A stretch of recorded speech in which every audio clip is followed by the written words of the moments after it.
Everyone, my name is Sophia McGarrity, and today I'm going to be showing you some of the pictures that I took at our 3 field trips so far. On our second week of lab, we got the pleasure of visiting Scott Preserve, where we learned a lot about some of the flora and fauna that call this ecosystem home. First picture that I took here was of the slash pine, Pinus elioti, and it can be distinguished from the longleaf pine by its smaller size, for instance, and is now more dominant than longleaf pines in these systems across Florida because of the historic overharvesting of longleaf pines. I also found research showing that slash pines down in the Keys are actually declining in numbers due to the increased salinity of the soil, which is being caused by sea level rise. Next, I captured pictures of the 4-petal St. John's wort, Hypericum tetrapetalum. And this is an evergreen shrub common to Florida, with its stem being woody at the base, which you can see in the left picture, how the bottom is more brown. And the flowers can bloom throughout the year, but peak in late spring, so that's why I probably didn't see any on this plant. And they're nearly endemic to Florida, with a small population being in Georgia. Live oak, Quercus minima, is another common pine flatwoods shrub. It provides food and shelter for a variety of wildlife that live here in this fire-dependent system and keeps competition among pines like the slash and longleaf reduced so that there can remain open ground cover. While not my best photographic work, this is what I believe to be shiny blueberry, Vaccinium mercinides. I found this in the pine flatwoods and scrub habitats, and aside from its berries, it also produces pinkish white flowers that bloom in the spring. The vanilla leaf, Carphophorus odoratissimus, is also found in flatwoods but is commonly confused with the false vanilla leaf, which does not have the same odor. Since I didn't know at the time the different species and differences between the two, I didn't check for the odor, but am just making an educated guess that this is the vanilla leaf. It's commonly pollinated by a lot of bee species, specifically leafcutter bees. I also found what I think to be the coastal plain chaffhead or Florida paintbrush, Carphophorus corymbosus. It does have a close relative, the pineland chaffhead, which has a similar range, height, and hairy stem, but the base of the plant leads me to believe that it's the coastal plain chaffhead. And it has also been known to attract the ligated furrow bee as a pollinator. The whitehead bog button, Black nocolon anceps, is a herbaceous understory plant in the flatwoods that prefers moderate to full sunlight and cannot really tolerate extensive dry periods. Multiple yellow garden orb weavers, Argiope aurantia.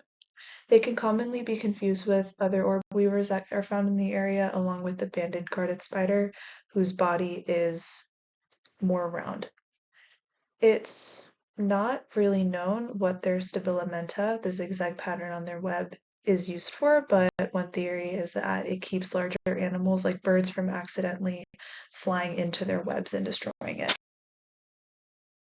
My favorite picture I took on this day was of the Halloween pennant dragonfly, Silithymus eponina, and it gets its name from its orangey black pattern on its wings. Unlike most dragonflies, the males are not territorial, so they can be seen in groups alongside ponds, sitting on grass looking for females. Found a little blue dragonlet, Erythodivlax minuscula. They are commonly found in the southeast US in wetter areas. Both minus and kula mean small, and so this is one of North America's smallest dragonflies. Lastly, I found a yellow neck caterpillar, Datina ministra. The picture that I took on the left is of an adult in a defensive state. The younger caterpillars, as you can see on the right, are a reddish color. In August and September, the mature caterpillars will burrow into the soil and metamorphosize throughout the winter. Then visited Lionia Scrub Preserve to see an example of a scrub ecosystem, which is essentially a maze of oaks and shrubs and super high diversity. Sandpine, Pinus clausa, is commonly found in Florida scrubs, though it is very sparsely scattered across the ecosystem typically. Its cones can be serotinous or non-serotinous depending on what part of Florida it's in, and it's well adapted to the scrub habitat, so it cannot tolerate moisture in the soil. Rusty Leonia, Leonia ferruginea, is also commonly found in scrub and sandhill habitats because it prefers their well-drained, acidic, sandy soil. This evergreen tree or shrub produces white flowers and its new leaves are orange in appearance, giving it its name. So for this one, let's pretend that the scrub jay isn't capturing all of your attention, right? Because we're focusing on the foliage in the back. The sand live oak, Quercus geminata, is distinguishable from the other oaks in the area by its thin leaves that curl downward and inward. Each stem produces 1 to 2 acorns when they mature in the fall, and compared to the live oak, the sand live oak is faster growing, but its woody stems are weaker. Myrtle oak, Quercus myrtifolia, is a small evergreen oak that inhabits mainly just scrub and coastal dune habitats in Florida. It can be confused with Chapman's oak in appearance, but the Chapman's oak has waves in the leaves, if that makes sense, while the leaves of the myrtle oak are more round and they are shiny on the top. Scrub holly, Ilex opaca, a ton of the variety Verenicola, is an evergreen tree known for inhabiting scrub habitats in Florida.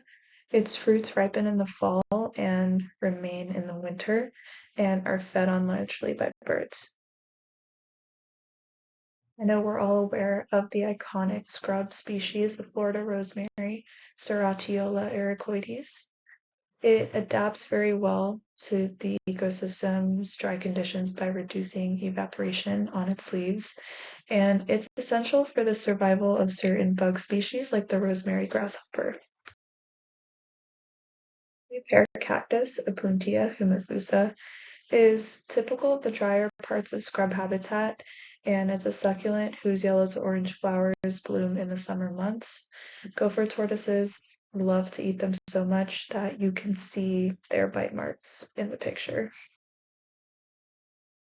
The gopher apple, Licania micasii, is another gopher tortoise favorite. It's an evergreen shrub with oak-like leaves and an extensive external root system. You can see the apple that it produced in the picture at the bottom, which I think is pretty cool. Saw a fair amount of deer moss, Cladonia avancei. It actually cannot withstand fire, so its presence indicates fire suppression in the scrub area. And weirdly enough, it's used by architects and model railway enthusiasts for making realistic looking shrubs and trees, which I thought was funny. The southern two-striped walking stick, Anisomorpha buprestoides, is commonly found in the area resting on palm leaves like this one, and it can spray a toxin as the defense mechanism, causing irritation and temporary blindness to predators and sometimes even people. I couldn't leave out the Florida scrub jay, Aphelocoma cerulescens. It is Florida's only bird that requires sandy scrub habitat to survive. It's found in a number of state parks, including Rock Springs Run, Blue Springs, and Oscar Scheer State Park, all of which I've been to but haven't seen one at yet. And lastly, I saw a few six-lined race runners, Nimidophorus sexlineatus. They have velvety skin, which is one thing that distinguishes them from the shiny five-lined skink that they're often confused with. And they're known for digging burrows for reasons such as egg laying during nesting season, to escape predators, and for being dormant in winter months. Most recently got to visit the hardwood hammock systems of Little Big Econ State Forest and noticed differences between the mesic and hydric parts of it. The iconic cabbage palm is found in a variety of ecosystems in the southeast US and is the official state tree of both Florida and South Carolina. Its leaf bases, called boots, are sometimes present and sometimes not. In the picture, they are, and in the late summer months, they'll produce small black fruits that can be eaten by things like raccoons. American sweet gum, Liquidambar styraciflua, is a deciduous tree found in more mesic hammocks that prefers acidic soil and can tolerate dry to moist conditions. It produces brown fruits that will ripen in the fall and is a larval host plant for Luna moths. Southern magnolia, Magnolia grandiflora, is an evergreen that's typically found in mesic hammocks of north and central Florida. It has large, solitary cup-like flowers that emit a lemony scent. I feel like I've smelt one long ago, and they're mostly pollinated by beetles. Their leaves can be dried and used in soups, while their flower petals can apparently be used as a condiment when pickled. I also ran into some tall elephant's foot, Elephantopus elatus.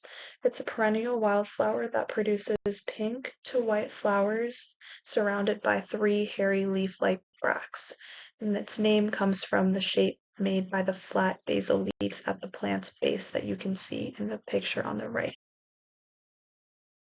This is what I believe to be Chapman's goldenrod, Solidago odora variety Chapmanii, and it's nearly endemic. It's one of 20 goldenrods in Florida, which is great for them, but for me as an identifier, it's kind of tough.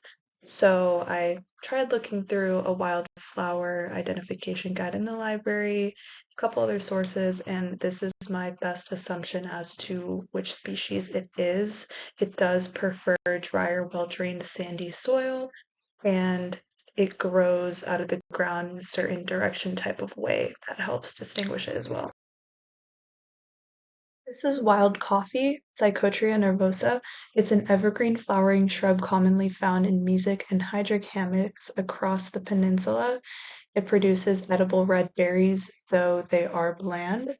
Their fruits contain no caffeine, unlike their relative Coffea arabica, and their seeds can be roasted for decaf coffee, though it's not necessarily recommended. Caesar's weed, Urina lobata, is highly invasive to Florida and is native to India and tropical parts of Asia, Africa, and South America. It has a look-alike the Virginia salt marshmallow, but that one has skinnier leaves and grows in wetter environments as opposed to in hammocks. If you look closely at the picture on the left that I took, you can see Florida carpenter ants clearly enjoying the flowers.